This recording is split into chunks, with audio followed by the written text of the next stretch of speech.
Sebenarnya ya namanya nyonya ya kan ya. Jadi yuk itu panggilan perempuan untuk seorang kakak dalam bahasa Jawa. Kan gitu. Sore-sore ngomong fisik, guys.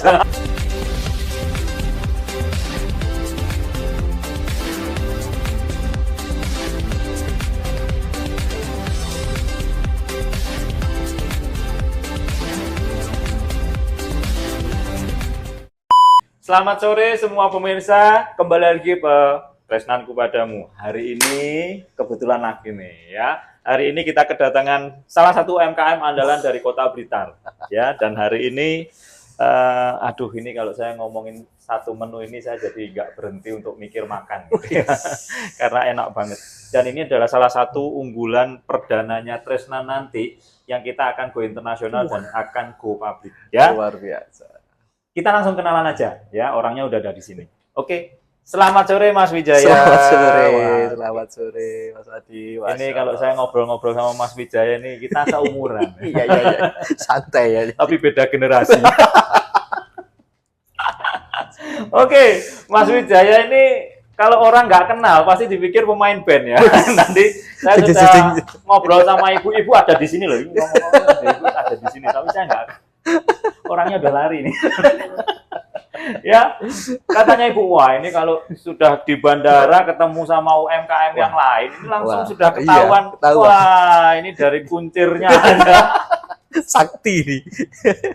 Ini antara pemain band atau UMKM. Tapi hari ini luar biasa banget, Mas Wijaya datang jauh-jauh dari Blitar, kepingin kenalan dengan para UMKM, para pemirsanya Tresnan ya. Dan hari ini ada beberapa produk yang ada di sini, ini adalah produk unggulannya Yuksri. Jadi brandnya menggunakan nama Yuksri. Yuksri namanya siapa sih, Mas? Yuksri itu sebenarnya ya namanya nyonya ya kan ya gitu kan, nyonya saya kan gitu. Oh, nyonya saya. Nyonya saya, bukan nyonyanya orang. Ya, terus? Jadi memang kita ambil nama Yuk itu kan karena memang ya kita dari desa ya Mas ya. Oke. Kan Blitar kan kota kecil ya. Ya. Lah akhirnya panggilan Yuk itu panggilannya apa ya, lebih ke kakak atau panggilan dari yang kakak perempuan ya. Yuk Kakak perempuan. gitu. Ya, seperti bukan itu. Yuk ayo itu bukan ya? Bukan, Yuk ayo gitu bukan. Jadi Yuk itu panggilan perempuan untuk seorang kakak dalam bahasa Jawa. Iya, Seperti iya. itu. Oke, jadi berawal dari situ. Ya, berawal dari Apakah situ. memang produk ini sejak awal sudah memang punya pemikiran akan dikasih nama ini gitu? Atau sebelumnya kepikiran, oh pakai nama ini, oh alternatifnya ini, terus kemudian nemu yang ini, gimana? Ya, jadi memang kalau mengawali nama itu macam-macam ya kemarin itu ya nemunya ya. Kalau nggak salah waktu itu nama saya yang mau diambil. Oke. Nah, nama saya jualan bebek pakai nama saya, misalkan banyak kan sekarang bebek Pak Ndut misalkan. Misalkan kan gitu. Sore-sore ngomong fisik, guys. Tapi kan juga nggak sip gitu loh.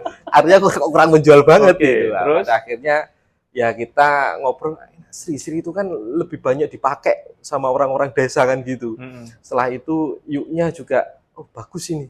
Oke lah menjual lah. Akhirnya kita pakai itu namanya Yuk Sri. Gitu. Jadi memang penamaan itu sebenarnya cepat sih Mas. Saya baru dapat produk, setelah itu kita kasih nama 2 harian lah mungkin saya dapat namanya itu. Akhirnya kita putuskan oke ini bagus deh gitu. Oke. Seperti itu sih Mas. Pada saat akhirnya menemukan brand dengan nama Yuksri. Terus kemudian apakah ada muncul harapan-harapan, kemudian sudah punya gambaran nanti akan berbisnis seperti apa? Oke. Gitu. Jadi harapannya karena memang yang namanya brand itu kan agar mudah diingat ya sama orang. Artinya nama Yuksri sendiri itu nggak kemenggris, kemendeso. Jadi memang nama-nama desa ini yang agak diingat sama orang. Artinya kalau orang berkunjung ke Blitar, ingatnya mesti Yuksri. Pertamanya begitu kan, awalnya begitu. Akhirnya saya berpikir nanti kalau saya branding produk ini, branding bebek, artinya kalau ingat Yuksri, ya ingat bebek ungkepnya. Atau ingat bebek ungkep, ya ingat Yuksrinya kan gitu. Iya. Nah itu yang akhirnya kita ciptakan untuk brandingnya kita. Ya ini Seperti beda banget itu. ya teman-teman ya. Jadi branding ini diciptakan, di-create seperti itu. Memang tujuannya adalah pertama tahu banget segmentasinya mau kemana dan memang asalnya dari mana. Jadi ini sangat penting sekali. Ya. Betul. Kalau tadi seperti katanya Mas Wijaya, ingat bebek ungkep ya ingat Yuksri gitu ya, benar ya. Dari desa. Kalau saya ingat Yuksri ingat Mas Wijaya. Iya, iya, Itu iya. beda lagi. Iya, iya benar. Oke, jadi memang penamaan ini penting ya. Penting, Jadi penting ini banget, membutuhkan Mas. waktu 2 hari ya Iya, pada saat itu ya. Terus benar. kemudian kenapa kok dari sekian banyak produk-produk yang ada di Blitar ya, Mas Wijaya dari Blitar sama seperti saya, dari sekian banyak bahan baku dan produk yang ada di Blitar, secara tradisional kan banyak ya Mas ya. Kenapa kok milih di Unggas? Ya, Ada bebek, ada ayam gitu ya. jadi memang kadang itu memang awalnya itu juga kita memulai usaha itu ya juga meraba-raba ya Mas. Artinya meraba-raba itu ya tidak langsung menemukan yang namanya oh kita harus bergerak di bidang unggas.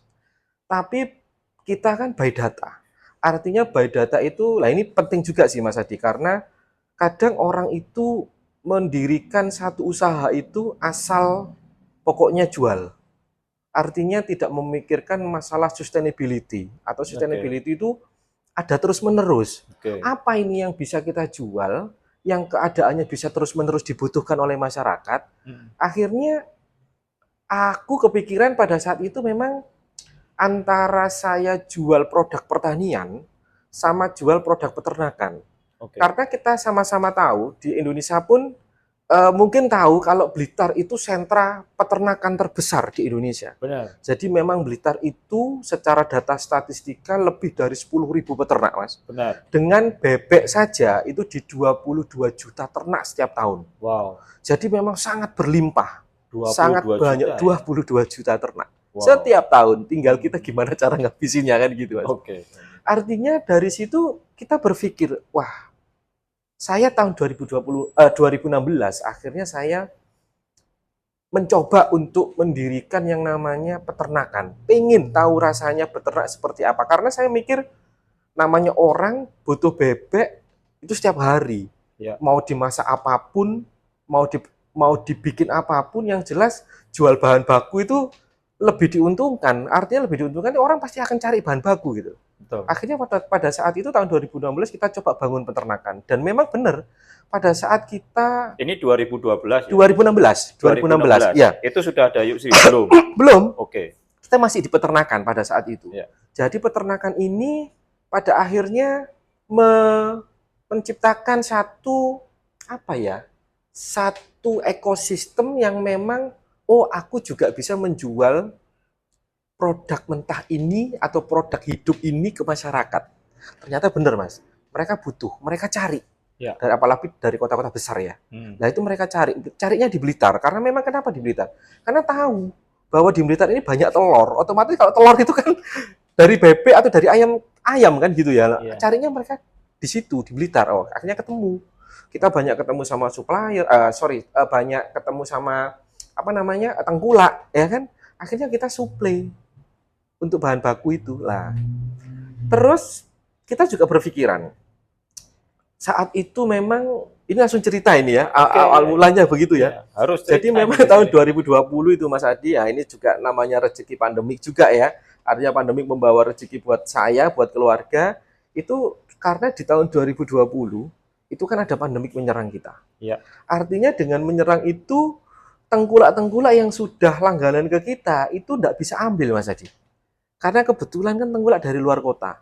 Sedangkan ada pembatasan untuk berkunjung atau mengunjungi kan begitu ya pada saat itu tidak boleh. Ya. Untuk berkunjung ke tempat. Artinya apa? Ternak kita itu makin lama kan makin besar Mas Adi. Benar. Artinya kalau sudah makin besar, kita pakannya ini kan juga harus memakani terus ya, kan gitu ya. Otomatis menggerus nilai laba dari produk bebek hidup ini tadi.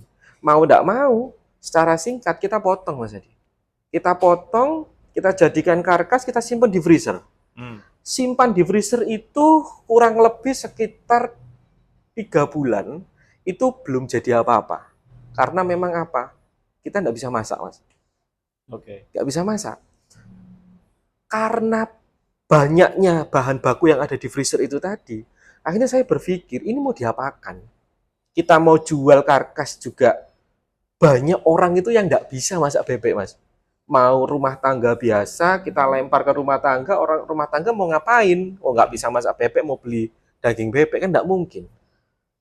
Ingat pada saat di tahun 2020 itu banyak sekali di YouTube di YouTube itu mereka itu pada bisnis jualan resep, Mas. Ya. Kita beli, Mas. Resep itu sampai beli kita. Karena apa ya? Saking nggak bisa masak, Mas.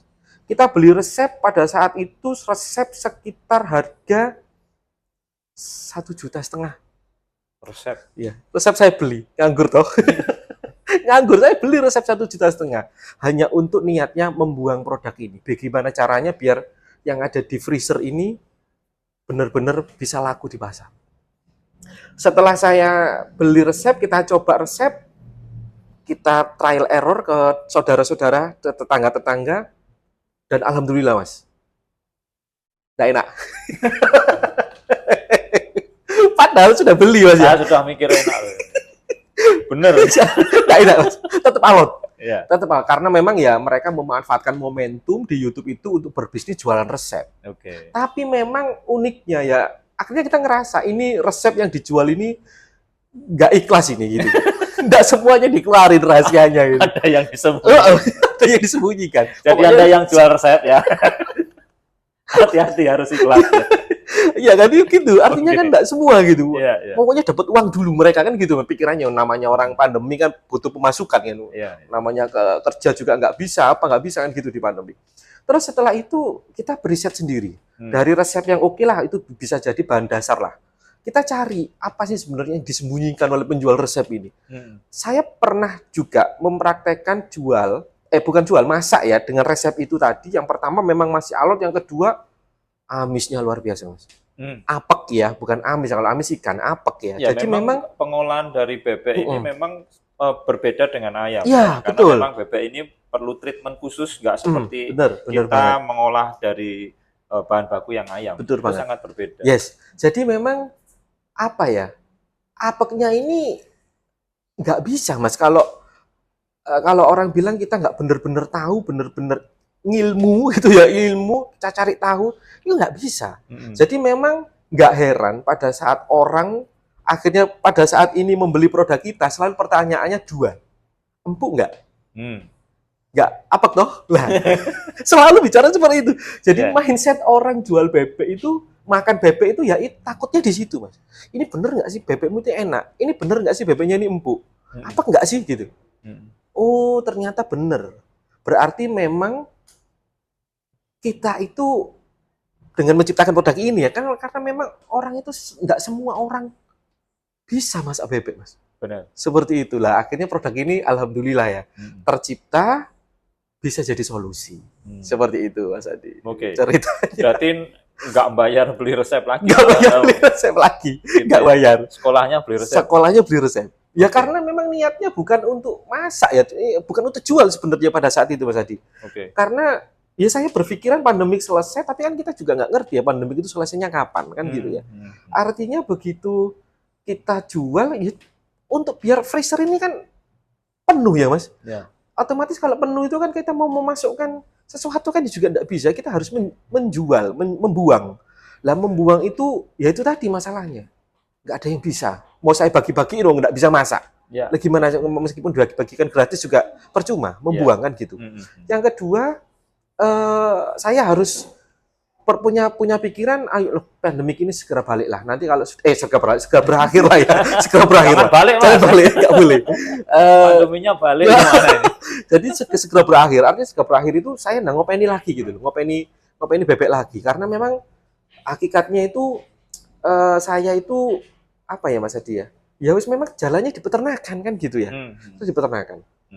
Tapi alhamdulillah pada akhirnya Yusri beralih jadi peternakan, ternyata sekarang menciptakan atau membangun sebuah food manufaktur, Mas. Oke. Nah, yaitu ya ini tadi mengolah daging bebek dan ayam kampung ungkep frozen siap saji untuk mengatasi masalah-masalah di industri kuliner. Nah, seperti tahan itu. Dulu ya. Siap. Oke, garis besarnya adalah yang saya tangkap dari ceritanya Mas Wijaya ini adalah true story ya, Pak. Jadi yang perlu kita pelajari adalah satu hal yang saya tangkap tadi adalah pada setiap kali kita menemukan satu musibah demi musibah atau krisis sekalipun, itu selalu ada peluang. Oke. Ya. Jadi itu satu kunci yang saya terima dari Mas Wijaya tadi bercerita, oh seperti ini awalnya ya, padahal nggak pernah ngolah bebek sama sekali gitu ya. Ini kasihan bebeknya. Gitu. Dan ide dasarnya adalah pengen ngosongin freezer. Kan? Pertanyaan saya sebenarnya satu, kenapa nggak freezernya aja dijual? Iya benar ya. Gratis bebek gitu. Itu kan lebih menarik, lebih mudah ya, lebih mudah, nggak lebih usah mudah. beli resep gitu. Lebih mudah. Ya kan beli freezer, Jual freezer, dapat Oh, iya, bebeknya. Nah, kan lebih seru seperti Iya, itu. betul. Tapi ini ceritanya sangat menarik. Ini awalnya wah ini benar-benar ini ya. Jadi kalau misalkan kita mengalami satu krisis di dunia bisnis itu ada yang namanya pivot, ada namanya shifting. Itu penting banget. Apa yang dilakukan sama Mas Wijaya tidak meninggalkan core bisnisnya yaitu bebek. Ya. Dan diganti dia langsung shifting dan pivot melakukan bersamaan. Dia langsung gimana caranya ini produk ini bisa diolah dan dijual di market. Yang kedua, sambil dia bisa survive. Ya, betul. Itu yang paling penting. Dan justru, ya ini tadi, kesempatan yang diambil sama Mas Wijaya, itu dikala kita mengalami krisis. Ya. Semua mengalami krisis, semua mengalami pandemik, dan Mas Wijaya berhasil menemukan sesuatu yang itu malah sekarang jadi bisnis utamanya Mas Wijaya. Masya Allah, luar biasa. Benar ya Mas ya? Iya. Jadi ini salah satu inspirasi yang bisa kita petik dari ceritanya Mas Wijaya. Tapi tenang, ini masih di awal. Ya. Ini pasti ceritanya ada banyak. Panjang sekali. Iya, kalau kita lihat dari ukuran bodinya kan masih banyak. Ya. Oke, lanjut Mas. Kok bisa ke frozen? Gimana? Ya itu pada akhirnya kita setelah berhasil menemukan satu resep, kita coba jual pada saat itu online ya Mas, karena pada saat itu masih posisi PSBB ya, masih pembatasan lah ya. Artinya pandemi sudah mulai berakhir tapi masih dalam pembatasan. Kita coba untuk ini karena kan memang pasca pandemi itu kan akhirnya kan produk-produk frozen kan meningkat Mas. Ya. Sesuai data yang kita lihat di internet itu kan peningkatan yang paling luar biasa itu ada di kuliner, terutama untuk frozen. Kenapa frozen kan? Karena kan orang serba praktis.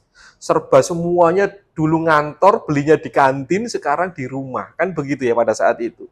Nah di rumah akhirnya dia kan pengennya sesuatu yang instan. Instan otomatis semuanya akan di frozen. Nah kita akhirnya masuk di industri itu.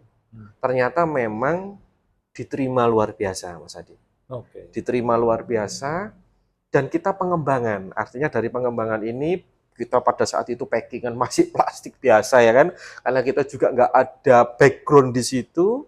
Kita belajar, kita cari-cari internet pengemasan seperti apa, dan alhamdulillah bertahap itu sampai dengan di tahun 2023 akhirnya kita bisa berkreasi seperti produk ini. Iya, berarti itu dimulai di 2020 kan berarti. 2020 Mas kita mulai. Sekarang jalannya sudah 4 tahun. Sudah 4 tahun. Ya, kalau kami melihat bahwa perkembangan dari Yusri ini dari sisi packagingnya yang seperti ini adalah packaging yang yang kelasnya bukan hanya untuk rumahan biasa. Jadi ini produk ini memang sudah dipikirkan dari mulai branding konsepnya seperti apa, terus kemudian dari sisi packagingnya ini sudah memenuhi standarnya, kalau bisa ini go internasional. Kan amin, seperti itu. Jadi memang ini semuanya serba dipikirkan ya. Nggak ada bisnis itu yang tiba-tiba muncul terus sukses itu nggak ada. Jadi ini memang dipikirkan ya tadi kayak beli buku resep.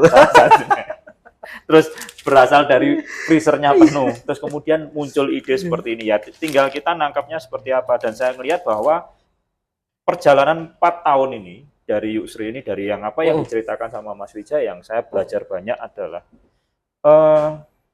kemauan untuk belajar, untuk maju. Karena 4 tahun bisa dibilang lama, bisa dibilang sebentar. Ya, betul. Gitu. Kalau kita ngomong 4 tahun ini lama ya tergantung pemikirannya orang ya. Tapi saya belajar banyak dari Mas Wijaya bagaimana bisa punya packaging sekeren ini untuk produk unggulannya dari Mas Wijaya. Padahal background-nya bukan di sini. Ya betul. Bener ya? Bener. Padahal background-nya bukan di sini. Ya. Ini sesuatu yang menarik, dan pasti kalau bukan background-nya di sini, cara jualnya pasti berbeda.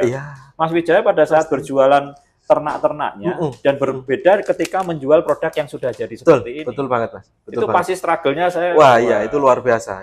Jadi pengalaman juga itu buat saya itu. Kelihatan dari bentuk perutnya. Makan terus kita. Oke, lanjut. Mengalami kendala apa pada awal kali menyebarkan produk ini? Mulai tetangga ke tetangga atau langsung masuk ke online atau gimana? Jadi memang kendalanya yang pertama karena memang kita bergeraknya di frozen ya Mas ya. Artinya frozen itu pada saat tahun 2020 saat itu, apalagi di Blitar ya Mas. Ya. Blitar ini kota kecil yang notabene juga pengiriman secara ekspedisi itu juga jarang sekali atau mungkin belum ada ya. Itu yang melayani frozen. Itu yang pertama. Terus yang kedua, kendalanya lagi, memang frozen itu pada saat kita belajar nggak asal jual karena kita berpikir untuk melengkapi legalitas, Mas. Karena tahu sendiri ya, Mas ya, frozen itu legalitasnya sangat-sangat ketat saat itu karena memang kita berpikiran bahwa ini makanan yang bakal dikonsumsi oleh banyak orang. Artinya standarisasi itu jelas harus ada. Itu yang kedua.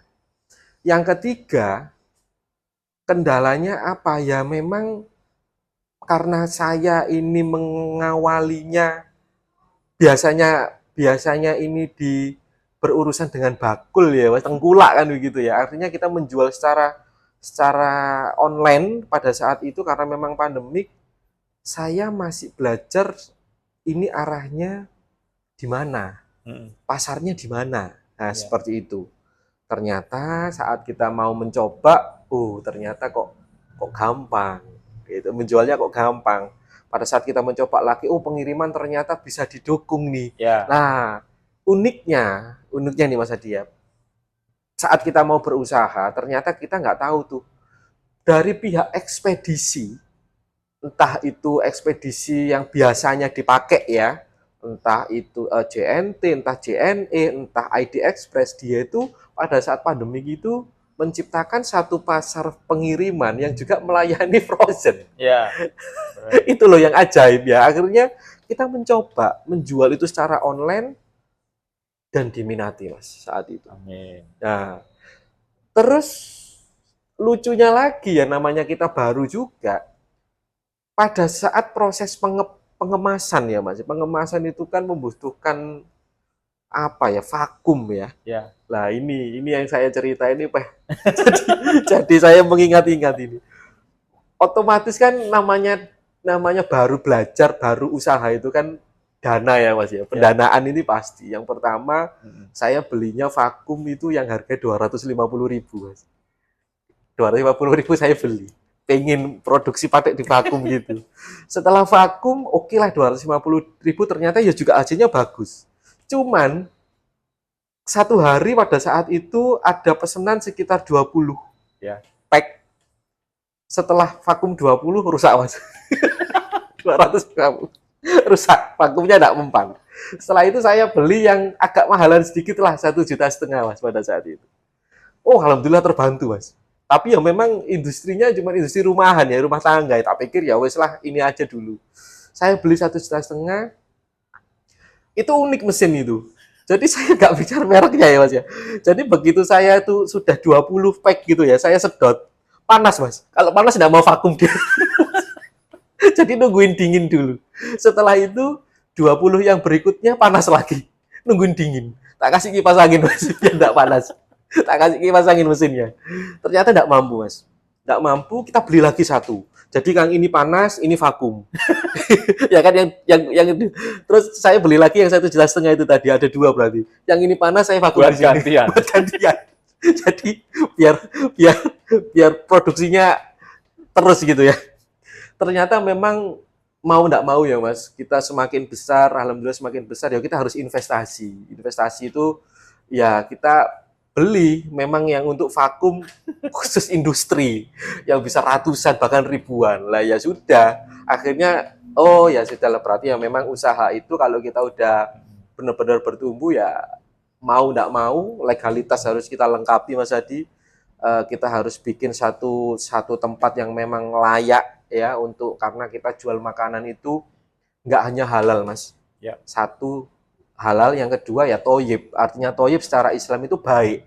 Baik itu apa? Baik itu ya dikonsumsi orang. Kita jual halal tok, tapi ternyata banyak kandungan BTP yang merugikan badan juga nggak toyib. Itu juga nggak jadi berkah. Nah gitu. Jadi memang kita tugasnya di sini untuk menyemangati teman-teman ya ini, karena memang tempat produksi itu ya juga harus bersih, harus higienis juga. agar apa produk yang kita hasilkan toyib, Mas. Itu yang paling penting. Nah, ini teman-teman ya. Ini kalau kita mau berbisnis kuliner itu harus benar-benar dipikirkan bukan hanya dari brandingnya aja, Betul. tapi value yang diangkat dari Betul. produk yang kita akan Ya, jual. betul Gitu ya. banget, betul Ini banget. penting banget. Saya belajar banyak dengan hari ini ya, dengan Mas Wijaya. Sekarang ada tambahan lagi toyib ya. Toyib, Jadi betul. memang harus baik. Harus baik, Harus baik. Itu salah satu kuncinya gitu ya. Betul. Jadi ini cocok banget dengan value yang diangkat oleh Tresnan ya, karena Tresnan sendiri mengangkat ekonomi kerakyatan di misinya kami, dan kami selalu bergotong royong. Nah itu dreamnya kami, misinya kami, dan ini luar sangat biasa, cocok luar banget. biasa.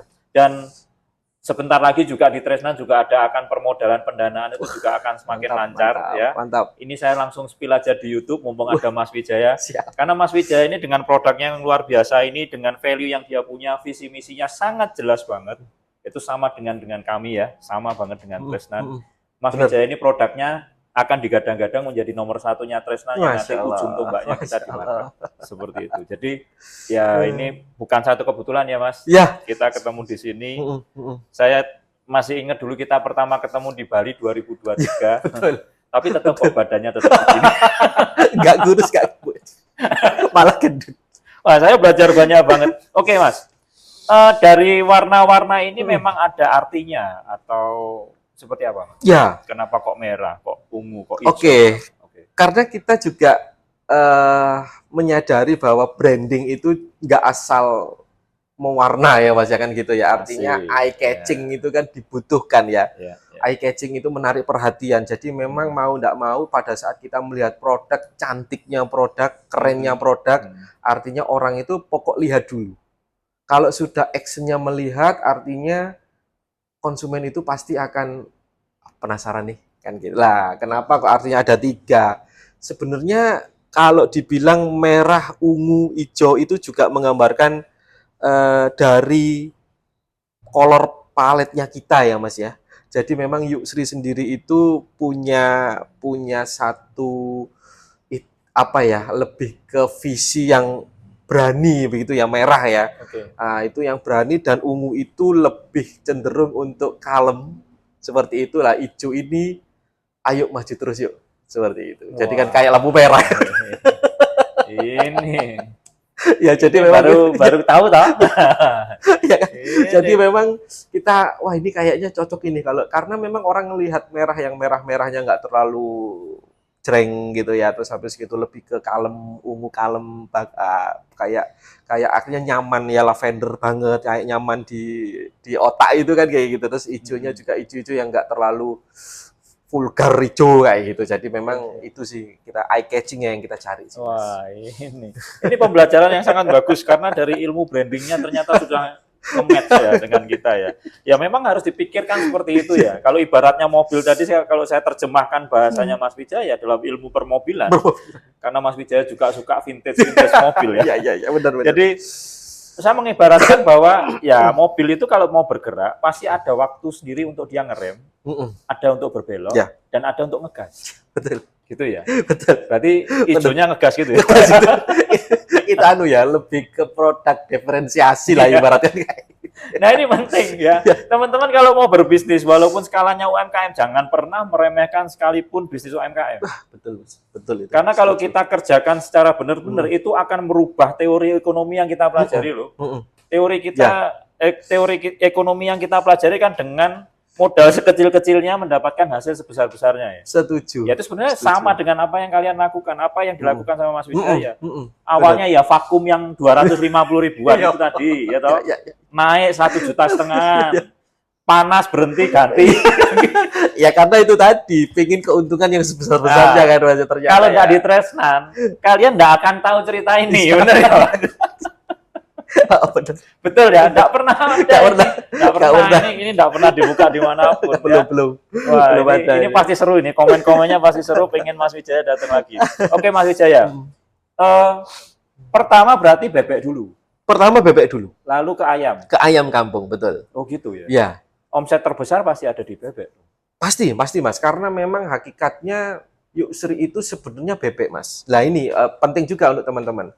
Karena saya menyadari bahwa riset dan permintaan pasar itu penting. Makanya teman-teman, kalau saya bilang menciptakan suatu produk itu tidak dari idealisme apa yang kita inginkan dulu. Oke. Tapi memang boleh idealisme, tapi idealisnya kita itu bisa nggak disesuaikan dengan kebutuhan pasar.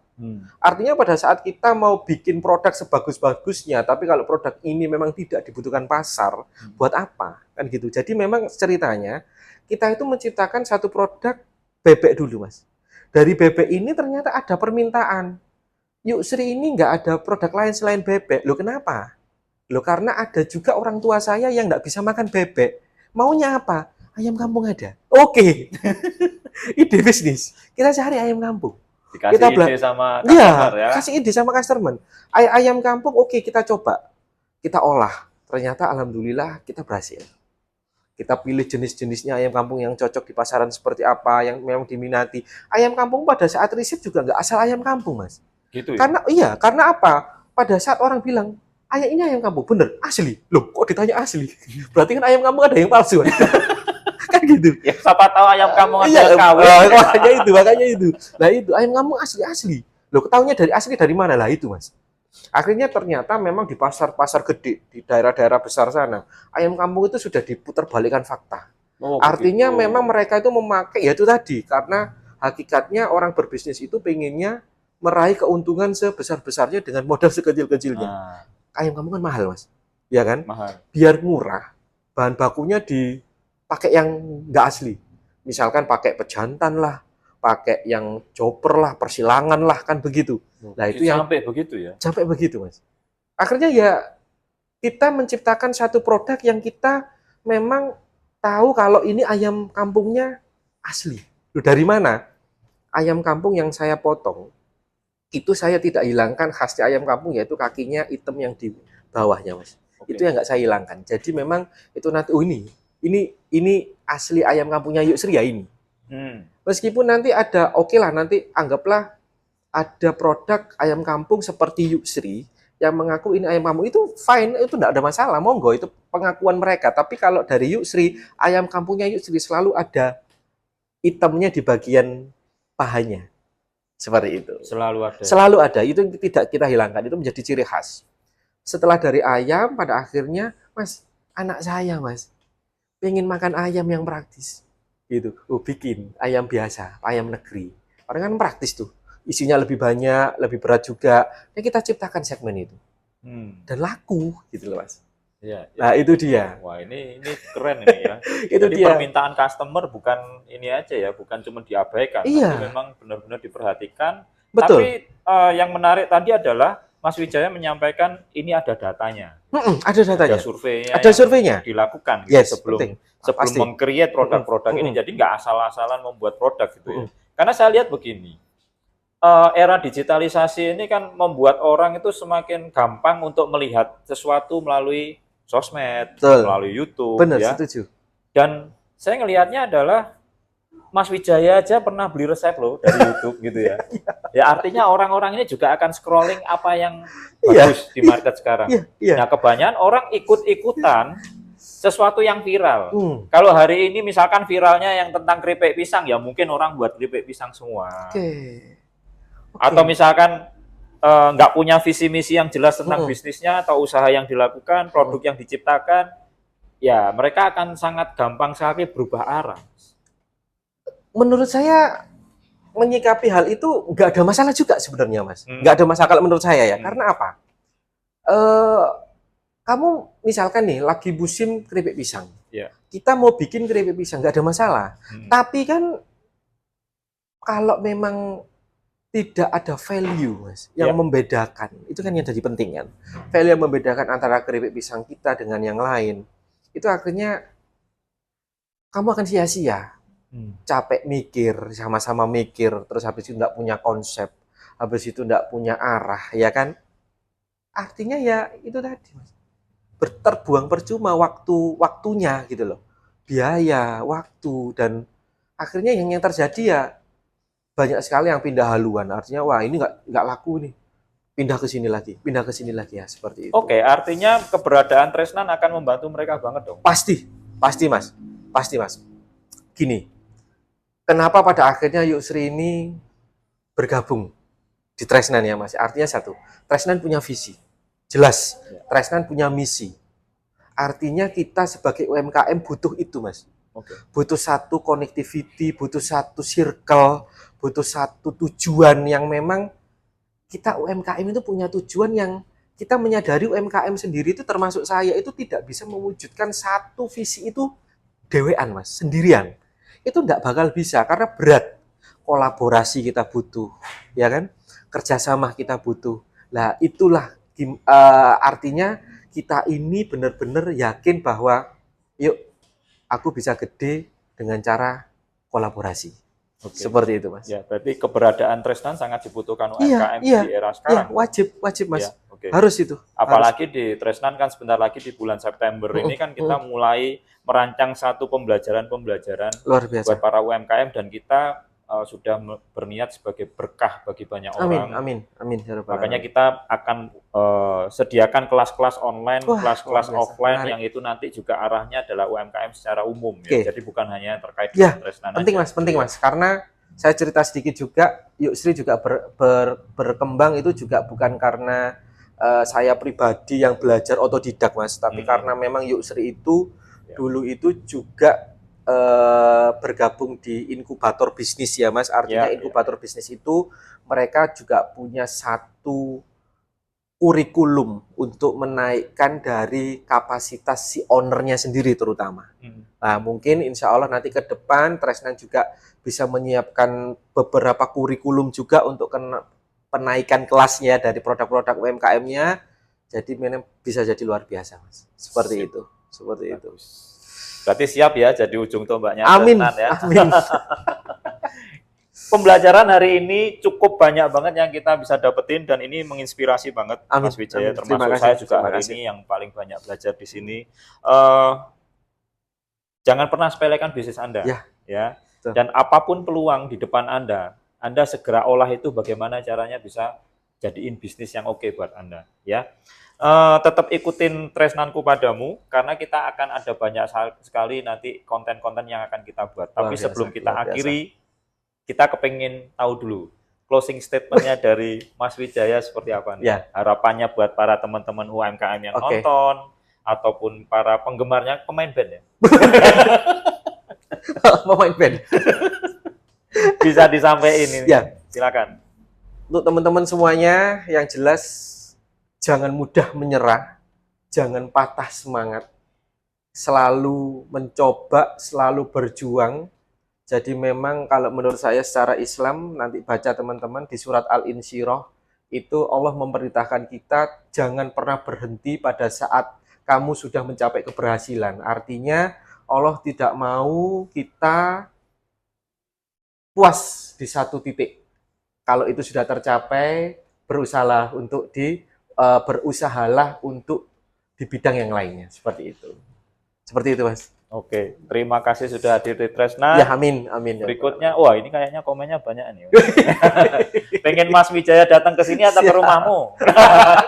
Ke sini aja ya, nanti kita ngobrol lagi ya di acara-acara berikutnya. Kita juga akan ada agenda, nanti kita akan datang ke tempat produksinya Mas Wijaya, dan kita akan di sana kita akan podcast lagi. Oh, mantap, ya. Mantap. Subscribe langsung di channel Tresnanku Padamu, ikutin terus kami, ada di Instagram juga, dan kita akan nanti kita akan spill lah seperti apa ya. Follow aja di Instagramnya kami. Terima kasih Mas Wijaya. Sama-sama Mas Adi, sama-sama. Terima kasih. Selamat sore. Sukses selalu. Sukses semuanya.